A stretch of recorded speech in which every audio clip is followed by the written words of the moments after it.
الحمد لله نحمده ونستعينه ونستغفره ونؤمن به ونتوكل عليه ونعوذ بالله من شرور أنفسنا ومن سيئات أعمالنا من يهده الله فلا مضل له ومن يضلله فلا هادي له ونشهد أن لا إله إلا الله وحده لا شريك له ونشهد أن سيدنا وسندنا وشفيعنا وحبيبنا ومولانا محمد وبارك وسلم.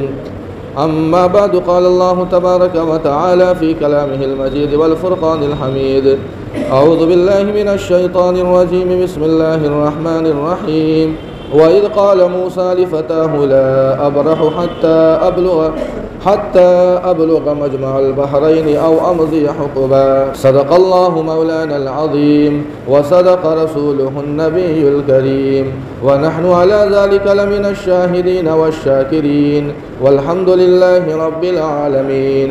محترم حاضرین جمع، عزیزان گرامی، نوجوانان اسلام، عمائدین شہر اور دور و دراز سے تشریف لائے ہوئے ہمارے دینی ایمانی بھائیوں، بزرگوں اور دوستوں، یہودیوں نے ایک مرتبہ مشرکین مکہ کی ایک جماعت کو اللہ کے نبی علیہ الصلوۃ والسلام کی خدمت میں بھیجا. اس سے پہلے یہ واقعہ آ چکا ہے اور 3 سوال دیے تھے.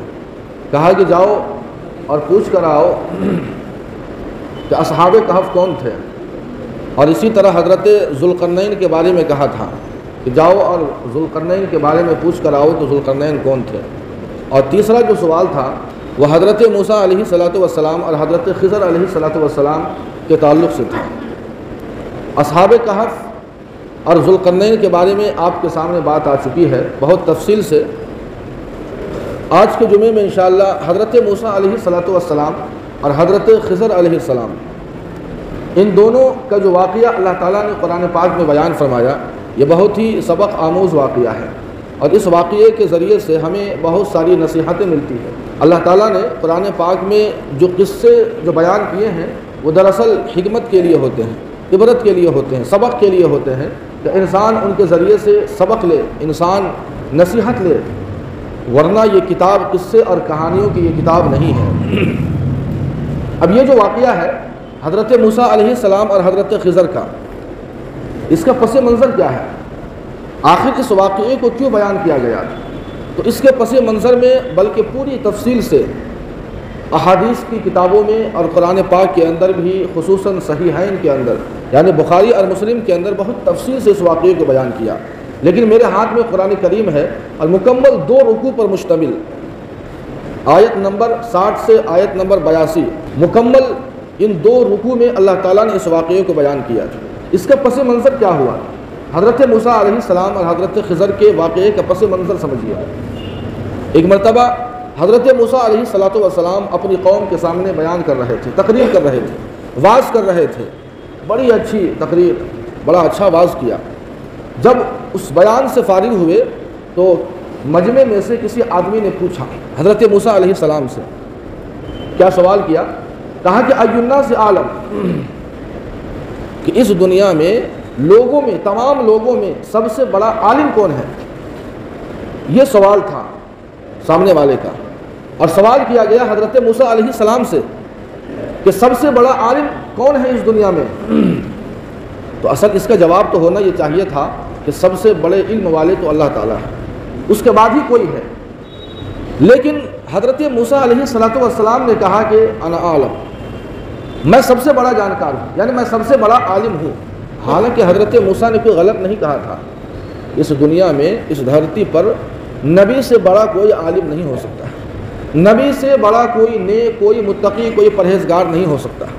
کوئی جواب غلط نہیں تھا، لیکن چونکہ علم کی نسبت اللہ کی طرف کرنی چاہیے تھی، اور اللہ کی طرف نسبت کرنے کے بجائے حضرت موسیٰ نے کہا کہ انا عالم، میں سب سے بڑا عالم ہوں. تو اللہ تعالیٰ نے تعلیماً اور ادب سکھانے کے لیے، چونکہ انبیاء کی تربیت کوئی انسان نہیں کرتا ہے، انبیاء کی تربیت تو خود اللہ تعالیٰ کرتے ہیں. انبیاء کی جو تربیت ہوتی ہے وہ خود اللہ تعالیٰ کرتے ہیں، اور کہتے ہیں کہ جو بڑے ہوتے ہیں تو چھوٹی چھوٹی جو غلطی کہیے، بھول کہیے، وہ بڑی بن جاتی ہے، وہ بڑی ہو جایا کرتی ہے. تو حضرت موسیٰ علیہ الصلوۃ والسلام نے جب یہ کہا کہ انا اعلم، تو اللہ تعالیٰ نے وحی بھیجی کہ اے موسیٰ، اس دنیا میں تم سے بڑا بھی کوئی عالم ہے میرا بندہ، کوئی میرا ایسا بندہ ہے جو سب سے بڑا جانکار ہے، سب سے بڑا جانکار ہے اس دنیا میں، جو تجھ سے بھی بڑا ہے، تیرے مقابلے اس کے پاس زیادہ علم ہے۔ جب یہ بات اللہ تعالیٰ نے وحی کی تو حضرت موسیٰ یہ بھی کہہ سکتے تھے کہ ٹھیک ہے، ہوں گے کوئی، ہم کو کیا مطلب۔ لیکن جن کے اندر علم حاصل کرنے کی طلب ہوتی ہے، دین حاصل کرنے کی طلب ہوتی ہے، اور وہ انسان اپنے اندر جہالت کو پاتا ہے تو وہ اس علم کو حاصل کیے بنا نہیں رہ سکتا ہے۔ آج ہمارے اندر کتنی جہالت ہے، ہمیں صحیح سے وضو کے فرائض نہیں یاد ہیں، نماز کے فرائض نہیں یاد ہے، غسل میں کتنے فرائض ہے وہ ہمیں نہیں یاد ہے۔ کتنے مسائل ایسے ہیں، ایک شوہر ایک نوجوان طلاق دے دیتا ہے، اور جب مسئلہ پوچھنے آئے گا تو کچھ سے کچھ کہے گا، یعنی ہمارے اندر وہ طلب نہیں ہے۔ لیکن وقت کے نبی حضرت موسیٰ علیہ السلام کو جب معلوم ہوا کہ مجھ سے بھی بڑا کوئی عالم اس دنیا میں ہے تو اللہ تعالیٰ سے درخواست کی کہ اللہ میں اس سے ملنا چاہتا ہوں، میں اس سے مل کر وہ علم حاصل کرنا چاہتا ہوں، یہ علم کی طلب ہے۔ اللہ کے نبی علیہ الصلوۃ والسلام کی حدیث ہے اطلب العلم ولو کان بالصین، کہ تمہیں چین بھی جانا پڑے، یعنی تمہیں کتنا دور بھی جانا پڑے لیکن تم علم حاصل کرنا، اور علم کی کوئی لمٹ نہیں ہے، کوئی محدود کا وقت نہیں ہے۔ اطلب العلم من المہد الی اللحد، اللہ کے نبی کی حدیث ہے کہ پیدائش سے لے کر موت تک تم علم حاصل کرو۔ ہم اور آپ سمجھتے ہیں ہم تو بوڑھے ہو گئے ہیں، اب کیا علم حاصل کریں گے، ہمارے بچے علم حاصل کریں، ایسا نہیں ہے، پوری زندگی انسان سیکھتا اور سکھاتا ہے۔ چنانچہ اللہ تعالیٰ نے جب دیکھا کہ حضرت موسیٰ علیہ الصلوۃ والسلام کے اندر وہ طلب ہے کہ علم حاصل کرنا ہے، تو اللہ تعالیٰ نے کہا کہ ٹھیک ہے، اس کے پاس جاؤ، علم حاصل کرو، اس سے ملو۔ تو اللہ تعالیٰ نے جو اس عالم کے بارے میں یا اس بزرگ کے بارے میں جو بتایا تو پتہ نہیں بتایا کہ تم جاؤ مدھوبنی جاؤ، باٹا چوک پر جاؤ، اور وہاں پر پورب سے ایک گلی ہوگی، وہاں جانا، وہاں ایک دکان ہوگی، وہاں وہ بزرگ بیٹھے ہوں گے، ایسا نہیں بتایا۔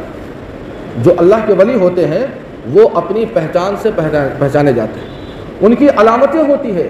جو اللہ کے ولی ہوتے ہیں وہ اپنی علامتوں سے پہچانے جاتے ہیں، ان کی کچھ نشانیاں ہوتی ہیں جو اللہ تعالیٰ نے قرآن پاک میں بیان فرمایا۔ تو اللہ تعالیٰ نے نشانی بتائی اور یہ بتائی کہ جاؤ ایک مچھلی لو اور اسے بھونو، مسالہ وسالہ ملا کے اسے بھون لو تاکہ راستے میں وہ خوراک کا کام آ سکے، اور تمہیں مجمع البحرین ملے گا۔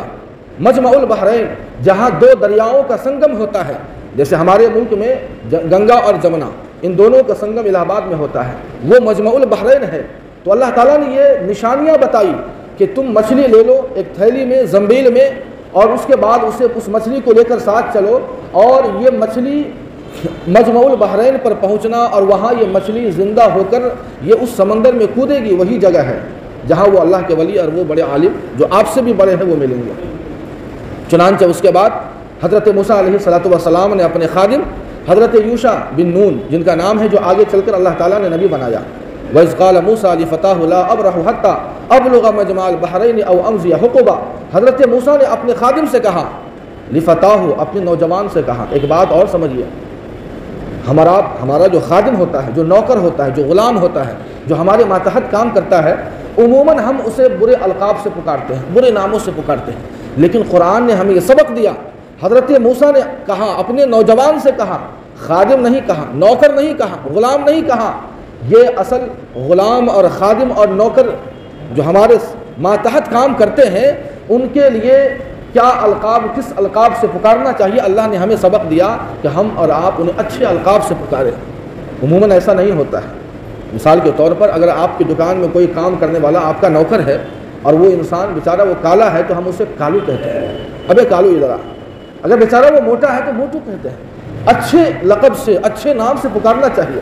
وَإِذْ قَالَ مُوسَىٰ لِفَتَاهُ لَا أَبْرَحُ حَتَّىٰ أَبْلُغَ مَجْمَعَ الْبَحْرَيْنِ أَوْ أَمْضِيَ حُقُبًا، حضرت موسیٰ نے کہا اپنے نوجوان سے، اپنے خادم سے کہ چلو اور مجھے چلنا ہے وہاں جہاں پر وہ عالم ہے، وہ بزرگ ہے، وہ اللہ کے ولی ہے، چاہے کتنا لمبا بھی جانا پڑے، کتنا لمبا بھی جانا پڑے۔ لا ابرح حتیٰ او امضی حقبا، حقب چلنا پڑے۔ حقب کہتے ہیں 80 سال کو، ایک حقب 80 سال کا ہوتا ہے، ایک حقب 80 سال کا ہوتا ہے۔ یہاں حضرت موسیٰ نے کہا کہ مجھے کئی حقب یعنی کئی 80 سال مجھے چلنا پڑے تب بھی میں چلوں گا، لیکن وہ علم حاصل کر کر رہوں گا۔ اس سے معلوم ہوا کہ انسان کے علم حاصل کرنے کی کوئی مدت نہیں ہوتی ہے، جب چاہے انسان علم حاصل کر سکتا ہے۔ چنانچہ وہ مچھلی حضرت یوشع بن نون جو ان کے خادم تھے، انہوں نے ایک زنبیل میں، ایک تھیلے میں لی اور وہاں سے چل دیا۔ فلما بلغ مجمع بینہما نسیا، بہت لمبا سفر تھا، چلتے چلتے وہاں جس جگہ کی نشانی یا پتہ اللہ تعالیٰ نے دیا تھا مجمع البحرین کا، جہاں دو دریاؤں کا سنگم ہوتا ہے۔ اب یہ دریا سے دریا کون مراد ہے؟ یہ دریا دریائے نیل مراد ہے۔ جو صحیح قول ہے جو دریائے نیل مراد ہے، جو سوڈان سے نکل کر مصر میں آتا ہے، جس کے دو رنگ کے پانی ہے، ایک نیلا کلر ایک وائٹ کلر، دونوں کا سنگم ہوتا ہے جس جگہ، وہی کا پتہ اللہ تعالیٰ نے دیا۔ فلما بلغ مجمع بینہما نسیا حوتہما فاتخذ سبیلہ فی البحر عجبا، وہاں پہنچ گئے۔ جب وہاں پہنچے تو وہاں کچھ دیر کے لیے آرام کیا، دونوں ٹھہر گئے۔ حضرت موسیٰ علیہ السلام کچھ دیر آرام کرنے، بہت لمبا سفر تھا، کچھ دیر آرام کرنے لگے، وہی جگہ ہے۔ اور حضرت یوشع بن نون یہ جاگے رہے اور وہ جو دریا تھا اس سے وضو کرنے لگے۔ اور جب وضو کر کے سوچا کہ کچھ نماز پڑھ لے، اور جب اس جگہ پر آئے جہاں پر ان کا قیام گاہ تھا تو پانی کے کچھ قطرے اس مچھلی پر پڑے، پانی کے کچھ قطرے اس مردہ مچھلی پر پڑے۔ اس کا نتیجہ یہ ہوا کہ وہ مچھلی زندہ ہو گئی، اور وہ مچھلی زندہ ہو کر اس دریا میں چلی گئی، یہی جگہ تھی۔ یہاں سے علماء نے لکھا ہے کہ جیسے وہ جو جگہ تھی، وہ جو ماحول تھا اللہ کے ولی کا ماحول تھا، اس دریا سے حضرت خضر علیہ السلام غسل بھی کرتے اور اسی سے وضو کیا کرتے تھے۔ وہ جو ماحول تھا وہ ایک اللہ کے ولی کا ماحول تھا۔ جس طرح اس پانی کے قطرے اس مچھلی پر پڑتے ہیں، یا وہ مچھلی مردہ مچھلی جس طرح اللہ کے ولی کے ماحول میں پہنچتی ہے تو وہ مردہ مچھلی زندہ ہو جاتی ہے۔ بالکل یہی حال اگر کوئی مردہ دل انسان جس کا دل مردہ ہو چکا ہے، اگر اللہ کے ولی کی صحبت میں رہے، ان کی مجلس میں رہے، تو اس کا دل بھی زندہ ہو جایا کرتا ہے۔ چنانچہ حضرت موسیٰ علیہ السلام تو سو گئے، حضرت یوشع بن نون نماز پڑھنے لگے اور دیکھا کہ مچھلی زندہ ہو گئی اور وہ پانی میں چلی گئی، اور جہاں جہاں وہ مچھلی جا رہی تھی وہ سرنگ، گویا پانی کی جریان کو، پانی کی حرکت کو اللہ نے بند کر دیا، یعنی اتنی دور پانی کی حرکت بند ہو گئی، سرنگ نما بن گیا۔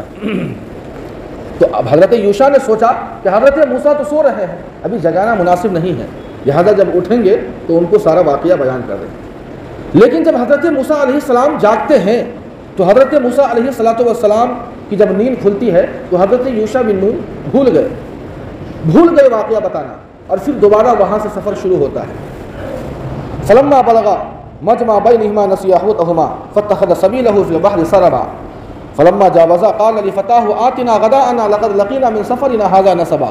ایک دن ایک رات مستقل آگے بڑھتے چلے گئے، لیکن حضرت یوشع بن نون بھول گئے تھے بتانا۔ ایک دن ایک رات جب مکمل سفر طے کر لیا تو اب اللہ فرماتے ہیں کہ اب حضرت موسیٰ اور حضرت یوشع دونوں کو بھوک کا احساس ہو گیا، تھکان کا احساس ہوا، جبکہ یہاں جو مقصد تھا، جو منزل تھی، منزل تک آنے میں کوئی تھکان کا احساس نہیں ہوا، لیکن صرف ایک دن ایک رات جب آگے بڑھے تو بھوک کا بھی اور تھکان کا بھی احساس ہوا، اس لیے تاکہ انہیں مچھلی کی یاد آئے اور دوبارہ اپنی منزل کی طرف لوٹے، اسی لیے اللہ تعالیٰ نے تھکان بھی دیا اور بھوک بھی دی۔ اللہ فرماتے ہیں کہ فلما جاوزا، جب آگے بڑھ گئے ایک دن ایک رات، قال لفتاہ آتنا، وہ مچھلی لاؤ، بھوک لگ گئی، لقد لقینا من سفرنا ھذا نصبا، بہت تھکان محسوس ہو رہی ہے۔ قال ارأيت اذا بينا الى الصخرة فاني نسيت الحوت وما انسانيه الا الشيطان ان اذكره۔ اب حضرت یوشع بن نون کو یاد آیا، اللہ مجھ سے بڑی غلطی ہو گئی، میں تو آپ کو بتانا ہی بھول گیا، جس جگہ پر آپ نے قیام کیا تھا اسی جگہ پر وہ مچھلی زندہ ہو گئی تھی اور وہ زندہ ہو کر پانی میں چلی گئی تھی۔ اب جب حضرت موسیٰ علیہ السلام کو یہ معلوم ہوا تو حضرت موسیٰ علیہ السلام نے کیا کہا؟ قال ذلك ما كنا نبغي، ارے وہی جگہ تو تھی جہاں ہمیں ملنا تھا اللہ کے اس ولی سے۔ فرتد علی آثارہما قصصا، چلو دوبارہ واپس چلے، اس جگہ سے دوبارہ واپس چلے، اسی جگہ پر آئے جہاں پر ایک دن پہلے رکے ہوئے تھے۔ جب وہاں آئے تو فوجد عبدا من عبادنا آتیناہ رحمۃ من عندنا وعلمناہ من لدنا علما۔ جب یہ دونوں اس جگہ پر پہنچے تو دیکھا ایک بندہ سفید چادر تانے ہے، سو رہا ہے، ایک دم مست سو رہا ہے ایک دم۔ حضرت موسیٰ علیہ السلام قریب پہنچے اور سلام کیا، السلام علیکم ورحمۃ اللہ، تو چادر کے اندر سے جواب آیا، وعلیکم السلام ورحمۃ اللہ۔ تو حضرت خضر نے کہا کہ اس جنگل، اس بیابان میں آخر کون ایسا بندہ ہے جو مجھے سلام کر رہا ہے، کون ہے ایسا بندہ؟ تو حضرت موسیٰ علیہ السلام نے کہا کہ انا موسیٰ، میں موسیٰ ہوں، تو حضرت خضر نے کہا کہ کون موسیٰ؟ موسیٰ بن بنی اسرائیل، وہ موسیٰ جن کو اللہ تعالیٰ نے بنی اسرائیل کا نبی بنا کر بھیجا تھا۔ حضرت موسیٰ نے کہا کہ نام میں وہی ہوں نا موسیٰ، میں وہی موسیٰ ہوں۔ تو حضرت خضر نے کہا کہ کیوں آئے ہو، کیا بات ہے، کیوں آئے ہو؟ تو حضرت موسیٰ علیہ الصلوۃ والسلام نے کہا قال له موسیٰ هل اتبعك على ان تعلمني مما علمت رشدا، جو علم اللہ تعالیٰ نے آپ کو دیا ہے وہ علم حاصل کرنے آیا ہوں، وہ علم حاصل کرنے میں آیا ہوں۔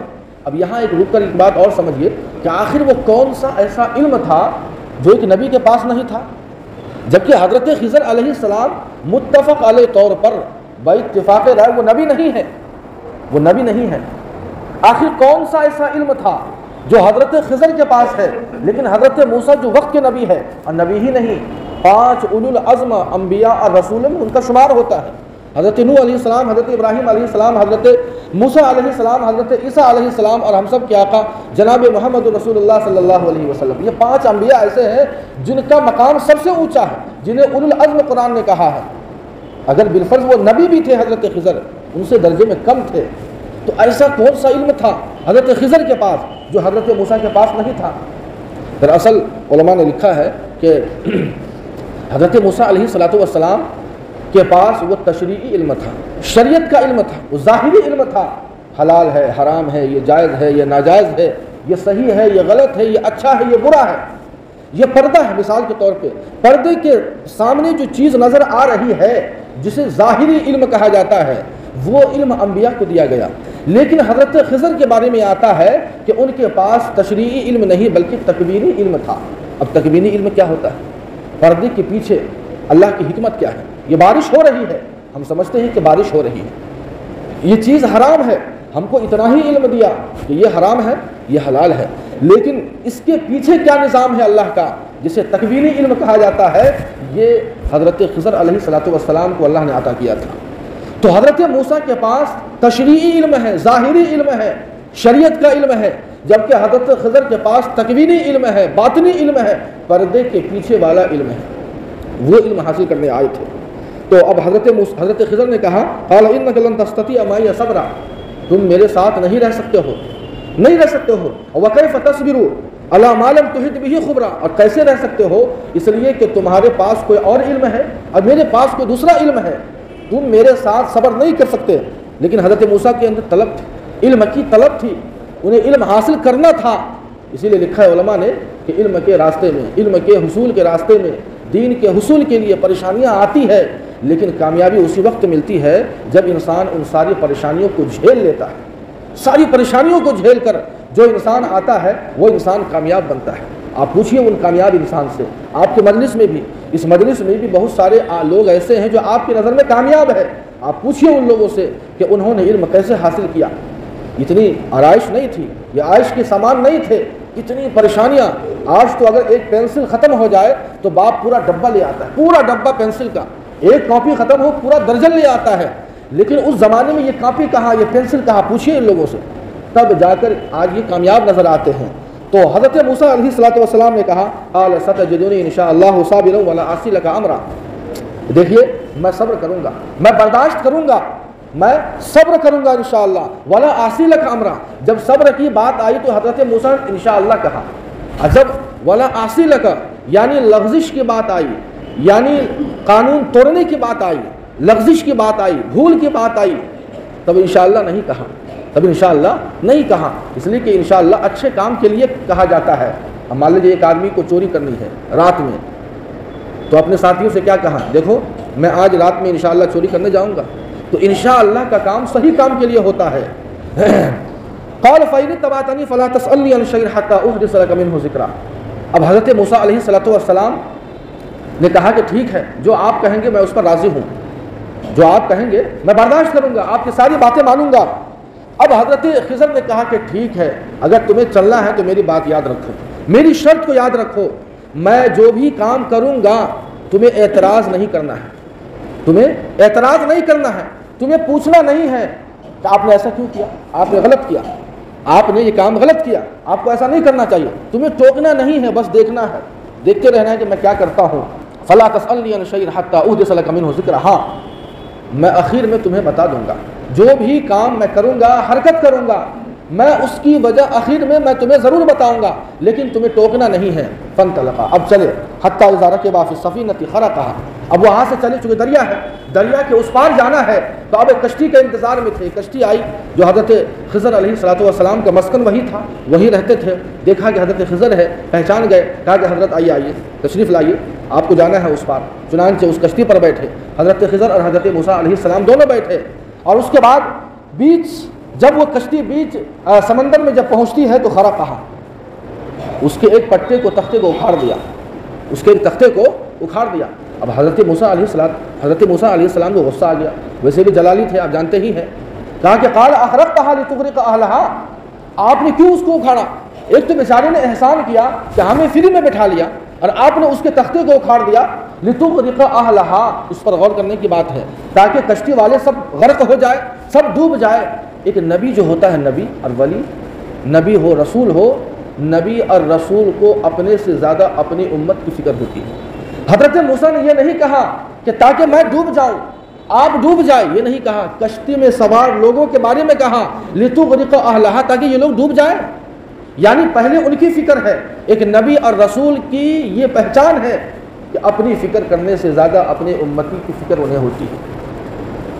چنانچہ حضرت خضر علیہ الصلوۃ والسلام نے کہا کہ قال الم اقل انک لن تستطیع معی صبرا، کیا میں نے نہیں کہا تھا کہ تم میرے ساتھ نہیں رہ سکتے ہو، تمہیں برداشت نہیں ہوگا۔ اب قال لا تؤاخذنی بما نسیت ولا ترهقنی من امری عسرا، یہ پہلی بھول تھی، بھول چوک کہیے، غلطی کہیے۔ حضرت موسیٰ نے کہا کہ دیکھیے حضرت مجھے معاف کر دیجئے، یہ پہلی بھول ہے، مجھے معاف کر دیجئے، آئندہ میں ایسا اعتراض نہیں کروں گا۔ چنانچہ حضرت خضر علیہ الصلوۃ والسلام نے کہا کہ ٹھیک ہے۔ قال لا تؤاخذنی بما نسیت ولا ترهقنی من امری عسرا، فانطلقا، پھر آگے چلے، حتی اذا لقیا غلاما فقتلہ، قال قتلت نفسا زکیۃ بغیر نفس لقد جئت شیئا نکرا۔ آگے بڑھے، ایک بستی سے گزر ہوا تو دیکھا کہ کچھ بچے کھیل رہے ہیں، حضرت خضر نے ایک بچے کو پکڑا، اس کی منڈی پکڑ کے توڑ دی، اس کی منڈی پکڑی اور اس منڈی کو توڑ دی، بیچارہ مر گیا، بچہ مر گیا۔ حضرت خضر نے یہ حرکت کی تو حضرت موسیٰ، ان سے کیسے رہا جا سکتا تھا، جلالی۔ تو حضرت موسیٰ نے کہا کہ اقتلت نفسا زکیۃ بغیر نفس، ایک معصوم جان کو آپ نے قتل کر دیا، لقد جئت شیئا نکرا، آپ نے بہت بڑی غلطی کی ہے۔ حضرت موسیٰ نے کہا حضرت خضر سے، وہ کیسے رہ سکتے تھے، ظاہری علم تھا، اور ظاہر میں دیکھ رہے ہیں کہ غلط ہو رہا ہے، تو ایک نبی کی ذمہ داری ہے اس پر ٹوکنا، اسے روکنا، اس پر تنبیہ کرنا۔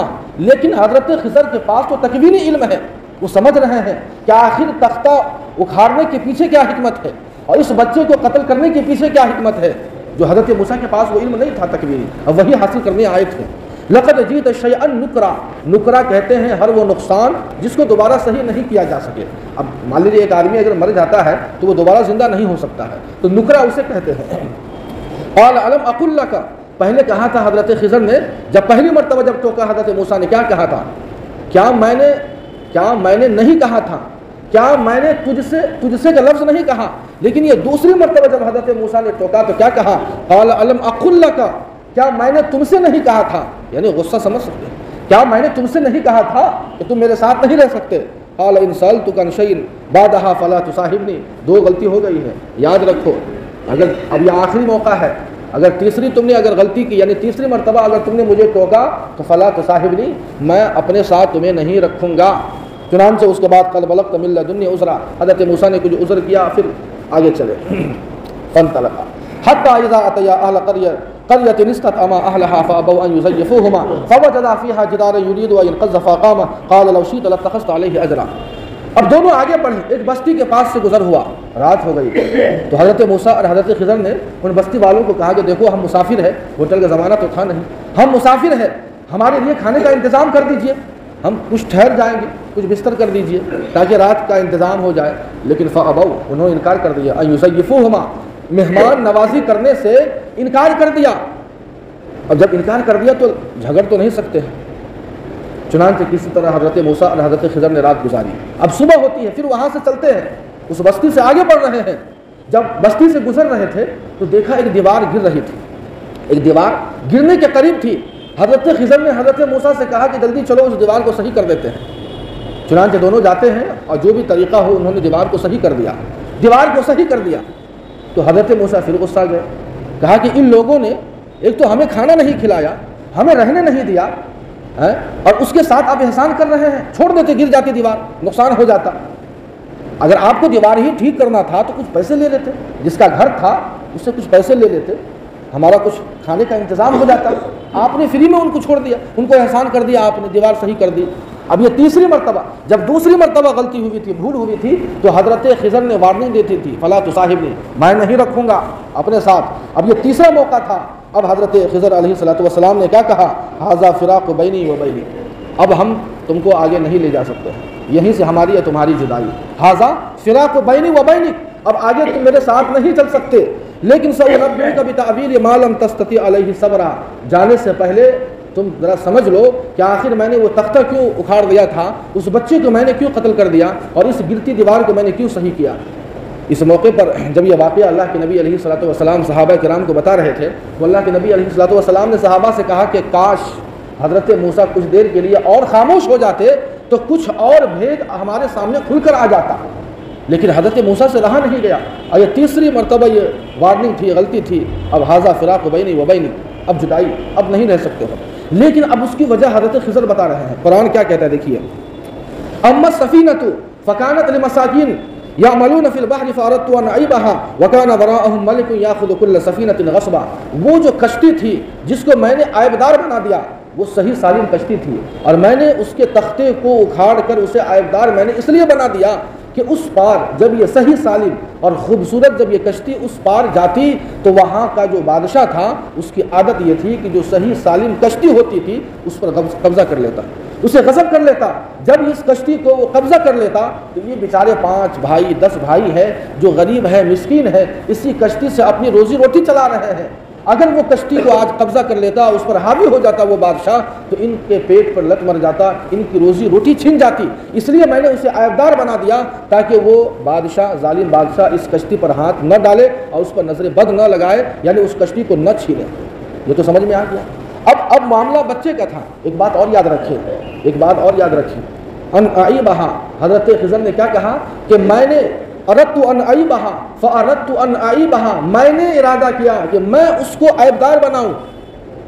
بہت اہم بات ہے, میں نے ارادہ کیا, ہم نے نہیں, میں نے, کہ میں اسے عیبدار بناؤں. اسی لیے علماء نے لکھا ہے کہ جو انسان نیک ہوتا ہے, جو اللہ کا ولی ہوتا ہے, تو نیکیوں کی نسبت اللہ کی طرف کرتا ہے. لیکن جب کوئی غلطی ہو, کوئی بھول ہو, کوئی نقصان ہو, کوئی عیب کی بات ہو, تو اپنی طرف جو ہے وہ نسبت کرتا ہے. اتنی عبادت کے باوجود بھی انسان کے اندر اگر عاجزی آ جائے تو وہ انسان سب سے بڑا کامیاب انسان ہوتا ہے. اور اتنا لمبا جو امتحان ہوا وہ اسی لیے کہ حضرت موسیٰ علیہ الصلوۃ والسلام کا یہ انداز کہ انا اعلم, میں سب سے بڑا عالم ہوں, اللہ کو یہ پسند نہیں آیا, اس لیے کہ بڑائی تو صرف اللہ کے لیے ہے. تو آگے, وَأَمَّا الْغُلَامُ فَكَانَ أَبَوَاهُ مُؤْمِنَيْنِ فَخَشِينَا أَن يُرْهِقَهُمَا طُغْيَانًا وَكُفْرًا فَأَرَدْنَا أَن يُبْدِلَهُمَا رَبُّهُمَا خَيْرًا مِنْهُ زَكَاةً وَأَقْرَبَ رُحْمًا. اب معاملہ تھا اس بچے کا, جس بچے کو حضرت خضر علیہ السلام نے قتل کر دیا. کہا کہ دیکھو وہ جو بچہ تھا وہ آگے چل کر وہ نافرمان بن جاتا, سرکش بن جاتا, وہ کفر پر آ جاتا, اور اس کے جو والدین تھے وہ نیک تھے, وہ صالح تھے, اور وہ بچہ آگے چل کر سرکش تو ہوتا ہی, وہ کفر کی طرف بھی آ جاتا, اور اپنے ایمان والے نیک والدین کو بھی وہ کفر کی طرف لے آتا. اسی لیے میں نے اسے قتل کر دیا تاکہ ایمان نہ چھن جائے. اب سمجھیے کہ ایمان کی کتنی اہمیت ہے کہ ایمان کے مقابلے جان کی بھی پرواہ نہیں کی, لیکن اللہ تعالیٰ سے یہ دعا کی کہ اللہ تعالیٰ اسے نعم البدل عطا فرما, یعنی اس کے والدین کو نعم البدل عطا فرما. اسی لیے مفسرین نے لکھا ہے کہ اس والدین کو اللہ تعالیٰ نے ایک بیٹی عطا کی بعد میں, اور اس بیٹی کی نسل سے 70 انبیاء اور رسول تشریف لائے اس دنیا میں. اس بچے کو جو قتل کیا اس کی وجہ بتائی. اور آخری بات, اس دیوار کو جو ٹھیک کر دیا تھا, آپ کو یاد ہوگا, وَأَمَّا الْجِدَارُ فَكَانَ لِغُلَامَيْنِ يَتِيمَيْنِ فِي الْمَدِينَةِ وَكَانَ تَحْتَهُ كَنْزٌ لَهُمَا وَكَانَ أَبُوهُمَا صَالِحًا. اب حضرت خضر نے اس کی وجہ بتائی کہ آخر میں نے دیوار کو کیوں ٹھیک کر دیا. کہا کہ دیکھو وہ جو دیوار تھی وہ 2 یتیم بچوں کی دیوار تھی. اس کے والدین انتقال کر گئے تھے, اور ان کے والدین بڑے نیک تھے, اور ان کے والدین نے اپنی اولاد کے لیے ایک خزانہ اس دیوار کے نیچے چھپا دیا تھا. اگر وہ دیوار گر جاتی تو وہ خزانہ ظاہر ہو جاتا, اور گاؤں کے لوگ اتنے قابل رحم نہیں ہوتے کہ رحم کر دیتے, چھین لیتے, لوٹ لیتے, بیچارہ آگے چل کر وہ بچہ اور غریب ہو جاتا. اس لیے میں نے اس دیوار کو ٹھیک کر دیا تاکہ خزانہ چھپا رہے, اور جب یہ بڑے ہوں گے تو انہیں معلوم ہو جائے گا کہ ہمارے والدین نے جو نیک تھے اس دیوار کے نیچے خزانہ چھپا رکھا ہے۔ علماء نے لکھا ہے کہ جب والدین نیک ہوتے ہیں تو اللہ تعالیٰ اس نیکی کا فائدہ ان کی اولاد کو بھی ہوتا ہے۔ والدین اگر نیک ہو تو ان کی نیکی کا فائدہ اولاد کو بھی ہوتا ہے، جہاں اس کا بس واقعے سے علماء نے لکھا ہے۔ فَأَرَادَ رَبُّكَ أَن يَبْلُغَا أَشُدَّهُمَا وَيَسْتَخْرِجَا كَنزَهُمَا رَحْمَةً مِّن رَّبِّكَ وَمَا فَعَلْتُهُ عَنْ أَمْرِي ذَلِكَ تَأْوِيلُ مَا لَمْ تَسْطِع عَلَيْهِ صَبْرًا۔ تو یہی واقعہ ہے جو حضرت موسیٰ علیہ السلام اور حضرت خضر علیہ السلام کا یہ واقعہ تھا، جس میں بہت ساری حکمت کے اور بھی بہت ساری باتیں ہیں، لیکن سمجھنے والا سمجھ سکتا ہے۔ جو اہم جو بات تھی وہ آپ کے سامنے پیش کی گئی ہے، جو بھی باتیں کہی گئی ہے، دعا ہے کہ انشاءاللہ ہم اور آپ ان باتوں پر عمل کریں گے۔ اللہ ہم سبوں کو ان باتوں پر عمل کی توفیق عطا فرمائے۔ وآخر دعوانا ان الحمد للہ رب العالمین۔